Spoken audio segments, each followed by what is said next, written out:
Today, we're talking to Tricia Bishop, the editorial page editor of the Baltimore Sun, about the best move that the Baltimore Sun did in 2022.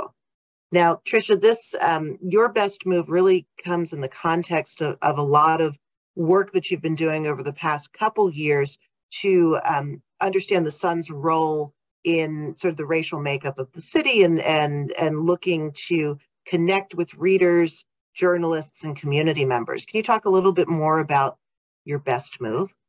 What we saw as our best move last year was a deeply researched apology that the paper put together and published in February of 2022 for its role in furthering systemic racism in the communities that we serve.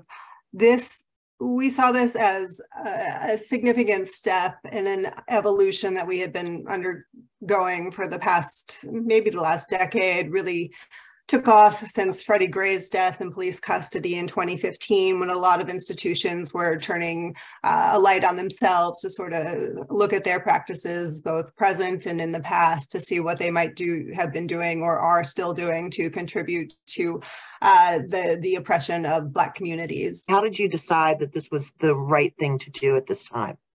We've been making steps since 2015, as I mentioned. We'd done a content audit to see where we were, what we were publishing in the paper adequately represented the communities around us, or if we were concentrating in just certain areas. We put together a diversity committee that was helping to guide the paper in an evolution to become more inclusive and equitable.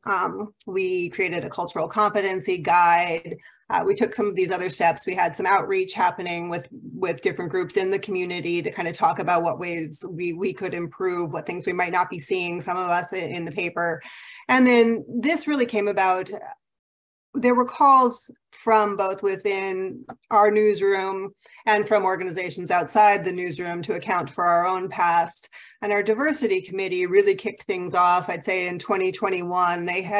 They were formed around that time, a little earlier, but they had spent, one of the main reasons they were formed was to really put together a proposal to call for the paper to apologize for its past. I mean, the Sun was founded in 1837 in Maryland, below the Mason-Dixon line, and we had from its very earliest days, there was evidence that it supported slavery, and not just the words, but we ran ads for slave trading, for escaped enslaved people. And then there are examples throughout the paper's writings, both on the news side and the editorial side for years afterward, that clearly endorsed segregation or actively sought to oppress Black Marylanders, free or enslaved, dependent upon when the timing was. And then as we went forward, we really looked at,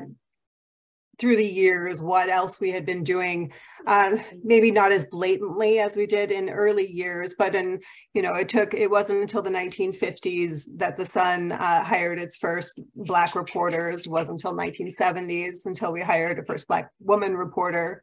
And maybe to show you how far we've come in some ways, that woman was Wanda Draper, who last year we inducted into our Business and Civic Hall of Fame at the paper for her work then, but also much of the work she's gone on to do in the Baltimore community beyond her reporting days.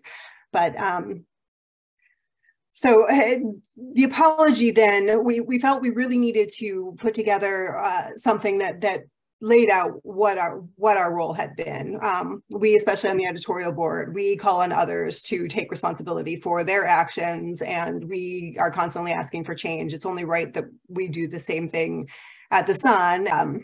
Our Sun librarian was part of the diversity team. The deputy editorial page editor at the time was also part of the diversity team, and she had a strong hand in putting together the proposal and some early parts of the apology itself. But through that and through agreement with the leadership at the newspaper, we decided that this is something we should do as a step in our ongoing evolution to really publicly put our past out there, explain what we're doing to try to change it, and then empower both colleagues within the newspaper, and then the community, the greater community around us, to now really hold us accountable. We just really want it to be a dialogue so that we can best serve the entire community around us. I mean, that is ultimately our goal, is to serve our communities and bring a true picture of the world today. Part of the project was to invite the community in a very public way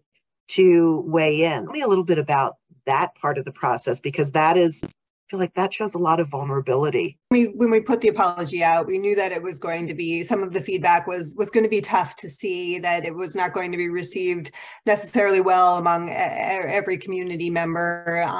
Some people questioned our motives. Some people thought we didn't go quite far enough. We did receive a lot of kind words about it that was encouraging, but understanding all of that, we knew it was the right thing to do, and that's why we decided to move forward. And as part of the reason we're doing this is we wanted to be held accountable, and we want to do better going forward the paper. So we made a point of engaging readers and asking them for input and their responses to the apology itself. We ran across a 2-page spread just on one day, a weekend after the apology ran, sort of the initial reactions we were getting from people. Some of them were difficult, and it was difficult because you're looking at, it's an institution that we love and are proud of the work that we do, but you really have to face that there are some flaws, and have been some flaws, and there are things that need to change even today. So, people wrote in with very personal stories in some cases, talking about instances in their own families where a woman had written about the murder of her brother and said that she tried anything she could do to get attention from the Sun, and that it was dismissed. Or we had people pointing out that the paper had historically taken the word of police over the community, despite evidence that we should really be listening to what's going on in the community. There were a lot of letters along those lines. Then we also reached out to area scholars who seeking to hold the Sun accountable, and in ways that we should be.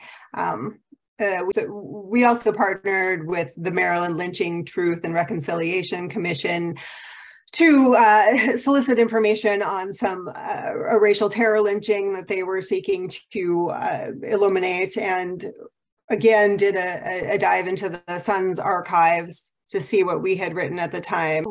How do you reconcile the past with the work you're trying to do now? And how does this project kind of set you up to move forward as an organization that seeks to reflect the community that it serves and really bring to light those stories? A lot of the very blatant actions that we're talking about occurred in the 1800s and the early 1900s. These people are long gone, but some of the were more sins of omission, I would say, in terms of we did not necessarily show Black communities in a light of achievement and excellence. It might appear more in a crime story, or again, we might have put too much weight on authorities' claims of an event, say law enforcement, when many community members are trying to come forward to tell us something different. We might have not necessarily done coverage in the same way for all communities.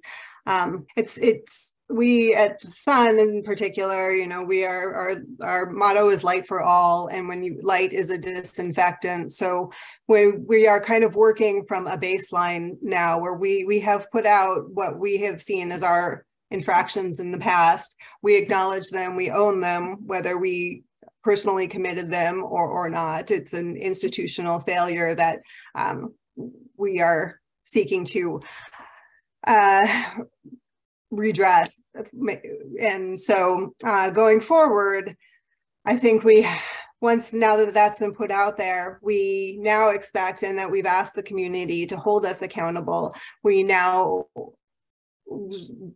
hope that occurs. And that has been, and we still receive letters. We had a discussion within the newsroom recently about some coverage that there was a conflict over whether we should have written a story at all, but even our staff inside will raise the issue of, we wrote this apology and this is what we're trying to do. So, it comes up with some regularity. And I think it's, as I said before, empowered people to reach out. We have asked for your feedback. We have asked for your input. We have put out there what we have done wrong. We truly want to improve on an institutional level, which means across all departments, and to better serve the Baltimore communities around us.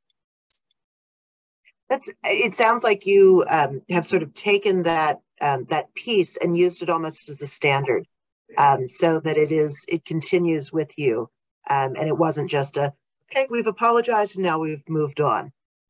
So it sounds like it really was your best move of 2022. And thank you so much for sharing it with us. Thank you for your time.